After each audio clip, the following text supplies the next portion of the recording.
నమస్తే, welcome to special focus. సమస్య సృష్టించాలి, యుద్ధం రాజయ్యాలి, కాపాడాలంటే తమ సాయం అనే పరిస్థితి క్రియేట్ చేయాలి, దాని చుట్టూ వ్యాపారం నడిపించాలి. అమెరికాకు తెలిసింది ఇదేనా అంటే అవుననే సమాధానమే వినిపిస్తోంది. యుద్ధపు సెగలో కాసులు పోగేసుకుంటున్నట్లు అనిపిస్తోంది.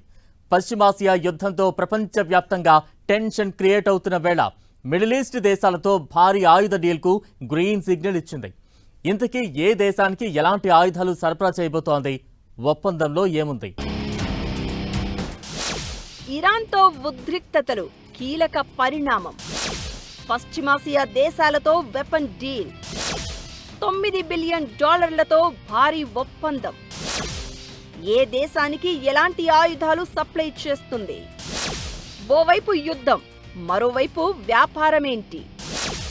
యుద్ధపు సెగలో కాసులు పోగేసుకుంటోందా? పశ్చిమాసియాలో ప్రతి సీన్ క్లైమాక్స్ లా కనిపిస్తోంది. ఎప్పుడు ఏం జరుగుతుందో, యుద్ధం ఏ మలుపు తీసుకుంటుందో చెప్పలేని పరిస్థితి. హర్ముజ్ను దిగ్బంధించిన అమెరికా ఇరాన్ నౌకలను అడ్డుకుంటోంది. అయితే అమెరికాకు ఏమాత్రం తగ్గేదేలే అన్నట్లు ఇరాన్ తీరు కనిపిస్తోంది. దాడులకు రెడీ అంటూ సవాల్ విసురుతోంది. దీంతో రెండు దేశాల మధ్య సీజ్ ఫైర్ అమలవుతున్నా టెన్షన్ మాత్రం తగ్గడం లేదు. కాల్పుల విరమణ ఒప్పందం ఎప్పుడు వీగిపోతుందో అర్థం కాని పరిస్థితి. ఇకటు శాంతి చర్చలు ముందుకు సాగే పరిస్థితి కనిపించడం లేదు. ఇరాన్ మీద మరోసారి దాడులకు అమెరికా రెడీ అవుతోంటే ఆ దేశాన్ని సముద్రంలో ముంచేస్తామని ఇరాన్ వార్నింగ్ ఇస్తోంది. ఇలాంటి ఉద్రిక్తతల మధ్య పశ్చిమాసియాలో కీలక పరిణామం చోటు చేసుకుంది.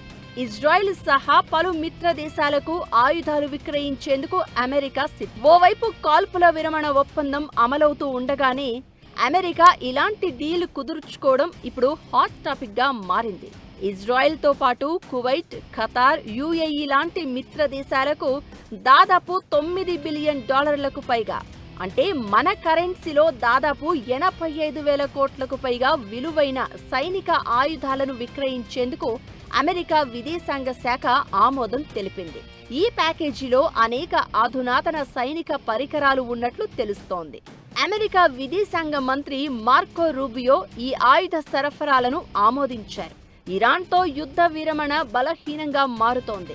మామూలుగా అయితే కాంగ్రెస్ రివ్యూ తీసుకుని ఇలాంటి నిర్ణయం అమలు చేయాల్సి ఉంటుంది. అయితే ఇప్పుడు అమెరికా దాన్ని పక్కన పెట్టింది. మిడిల్ ఈస్ట్ కు అత్యాధునిక ఆయుధాలు పంపించేందుకు నిర్ణయం తీసుకుంది. ఇజ్రాయెల్కు APKWS-2 అంటే advanced precision kill weapon system 2ను 10,000 యూనిట్ల వరకు అమ్మేందుకు అనుమతి లభించింది. వీటి విలువ $992.4 మిలియన్ ఉంటుంది. అంటే దాదాపు 9,400 కోట్లకు పైనే ఉంటుంది. వీటిని BAE సిస్టమ్స్ తయారు చేస్తోంది. ఇకటు కువైట్ కు $2.5 బిలియన్ విలువైన ఇంటిగ్రేటెడ్ బ్యాటిల్ కమాండ్ సిస్టమ్ ను విక్రయించనున్నారు. ఇక పేట్రియాట్ అడ్వాన్స్డ్ క్యాపబిలిటీ 2 అంటే PAC-2, PAC-3 missile management system ను ఖతార్ కొనుగోలు చేయబోతోంది. ఈ ఒప్పందం విలువ $4 బిలియన్ పైనే ఉంటుంది.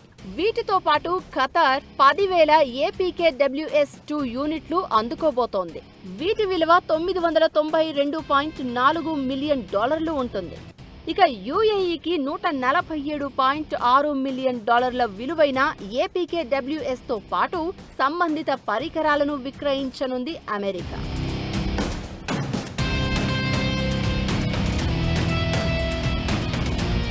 ఇక కువైట్ కు సుమారు $2.5 బిలియన్ ఆయుధాలు వెళ్లనున్నాయి. ఇజ్రాయిల్, యుఏఈలకు గైడెడ్ రాకెట్ లాంచర్లను US విక్రయించనుంది.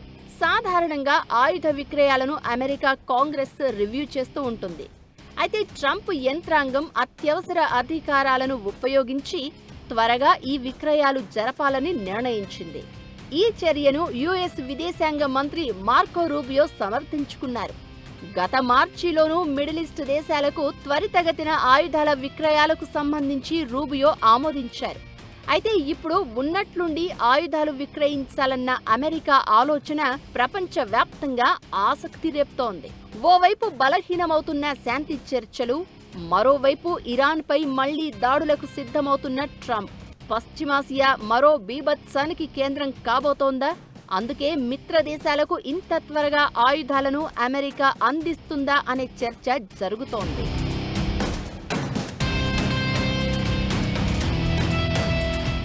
ఇరాన్తో మళ్లీ యుద్ధ జ్వాలలు రగులుతున్న వేళ మిడిల్ ఈస్ట్ మిత్ర దేశాలకు భారీగా ఆయుధాలు అందించేందుకు అమెరికా సిద్ధం కావడం ఇప్పుడు ప్రపంచవ్యాప్తంగా హాట్ టాపిక్ అవుతోంది.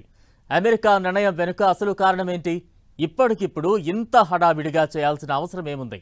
నిజంగా యుద్ధ పరిస్థితులను తన స్వార్థం కోసం వాడుకుంటోందా? అమెరికా తీరుపై జరుగుతున్న చర్చ ఏంటి? అత్యవసరంగా ఆయుధ విక్రయాలు ఎందుకు? కాంగ్రెస్ సమీక్షను పక్కన పెట్టేంత అవసరం ఏంటి? యుద్ధ పరిస్థితులను స్వార్థం కోసం వాడుతోందా? అమెరికా నిర్ణయంపై జరుగుతున్న చర్చ ఏంటి? రాబోయే రోజుల్లో యుద్ధం ముదురుతుందా? నిజానికి యుద్ధం మొదలైనప్పటి నుంచి మిడిల్ ఈస్ట్లో మిత్ర దేశాలకు ఆయుధపరంగా బలంగా నిలుస్తోంది. ఇప్పుడు Israel, UAE, Qatar, Kuwait, Jordan లాంటి దేశాలకు వెపన్స్ అందిస్తోంది. ఈ మార్చిలో 16 నుంచి 23 బిలియన్ డాలర్ల వరకు ఆయుధ విక్రయాలు జరిగాయి. అయితే ఇప్పటికిప్పుడు ఆయుధ విక్రయాలకు గ్రీన్ సిగ్నల్ ఇవ్వడం వెనుక చాలా కారణాలు కనిపిస్తున్నాయి. అమెరికా దాడులకు కౌంటర్గా గల్ఫ్ దేశాల్లోని యుఎస్ బేసులు, ఎనర్జీ ఇన్ఫ్రాపై ఇరాన్ మిజైల్, డ్రోన్ దాడులు చేసింది. ఇరాన్ దాడులను అడ్డుకునేందుకు అమెరికా మిత్ర దేశాలు ప్రయత్నించగా ఆయుధ స్టాక్ పూర్తిగా ఖాళీ అయిన పరిస్థితి. దీంతో రీప్లేస్మెంట్ కోసం డిమాండ్ పెరగడంతో అమెరికా ఇప్పుడు అత్యవసరంగా ఆయుధ విక్రయాలు చేపడుతున్నట్లు తెలుస్తోంది. ఇక యుఏఈ, సౌదీ, ఖతార్, కువైట్ లాంటి దేశాలు ఇరాన్ ఫ్రాక్సీల నుంచి బెదిరింపులు ఎదుర్కొంటున్నాయి. ఇలాంటి సమయంలో ఆయుధపరంగా ఆ దేశాలను స్ట్రాంగ్ చేయాల్సిన అవసరం ఉంది. అందుకే అగ్రరాజ్యం ఈ నిర్ణయం తీసుకున్నట్లు కనిపిస్తుంది. ప్రస్తుతం సీజ్ ఫైర్ అమల్లో ఉంది. అధికారికంగా యుద్ధం ముగిసినా అమెరికా, ఇరాన్ మధ్య పేలుతున్న మాటలు ఎప్పుడైనా మళ్లీ వార్ స్టార్ట్ అవ్వచ్చు అనే సంకేతాలిస్తున్నాయి. మరోసారి యుద్ధం అనివార్యమైతే అమెరికా స్థావరాలతో పాటు మిత్ర దేశాలను ఇరాన్ టార్గెట్ చేసే అవకాశం ఉంటుంది. ఎప్పుడైనా ఉద్రిక్తతలు పెరిగే ఛాన్స్ ఉంది. దీంతో ముందుగానే సిద్ధంగా ఉండాలనే ఆలోచనతో మిడిల్ ఈస్ట్ దేశాలకు భారీగా ఆయుధాలు అందించేందుకు అమెరికా సిద్ధమైనట్లు తెలుస్తోంది. వీటన్నింటికీ మించి ఇరాన్ యుద్ధంతో అమెరికాకు భారీ నష్టం మిగిలింది. ఆర్థిక వ్యవస్థ అల్లాడిపోతోంది. ఇప్పుడు మిడిల్ ఈస్ట్ దేశాలకు ఆయుధాలు విక్రయిస్తే అది ఆర్థికంగానూ ప్లస్ అయ్యే ఛాన్స్ ఉంటుంది. లాక్హీడ్, రేథియాన్ లాంటి డిఫెన్స్ పరికరాల తయారీ సంస్థలకు లాభం జరుగుతుంది.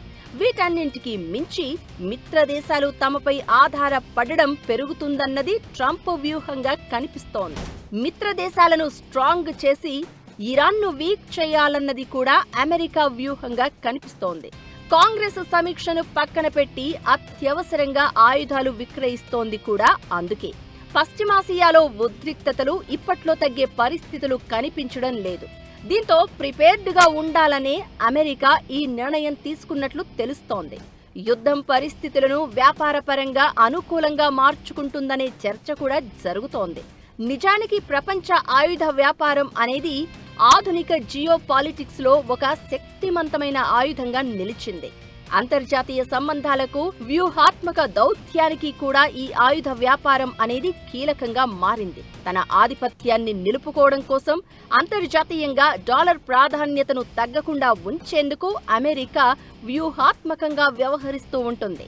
ఇప్పుడు పశ్చిమాసియా యుద్ధాన్ని కూడా అమెరికా అలానే వాడుకుంటుందనే చర్చ జరుగుతోంది. దేశాల మధ్య ఉన్న సరిహద్దులు, దౌత్య సమస్యలను రెచ్చగొట్టి ఆయుధాలను అమ్ముకుని భారీగా ఆదాయాన్ని సమకూర్చుకోవడమే కాకుండా ప్రపంచ దేశాలలో అమెరికానే అగ్రగామిగా ఉండేందుకు తెర వెనుక కుట్ర రాజకీయాలు చేస్తుందని, ఇప్పుడు కూడా అదే చేస్తుందనేది మరికొందరి వాదన. ఆయుధాల అమ్మకాల్లో ప్రపంచ మార్కెట్లో అమెరికాది దాదాపుగా 43% share. Lockheed Martin, Raytheon, Boeing Defense, Northrop Grumman, General Dynamics ఆయుధ తయారీలో అమెరికాలో టాప్ కంపెనీలు ఇవే. నిజానికి ఇవన్నీ ప్రైవేట్ సంస్థలే. అయినా అమెరికా ప్రభుత్వం డైరెక్షన్, పర్యవేక్షణ, కంట్రోల్లోనే వ్యాపార ఉత్పత్తులు జరుగుతాయి.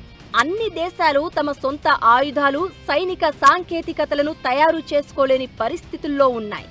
దీన్ని ఇప్పుడు అమెరికా ఆయుధంగా చేసుకుంటోంది. యుద్ధపు పరిస్థితుల్లో కాసులు పోగేసుకుంటోంది. ఇప్పటి నిర్ణయం వెనుక కూడా కనిపిస్తోంది అదే అనేది మరికొందరి వాదన.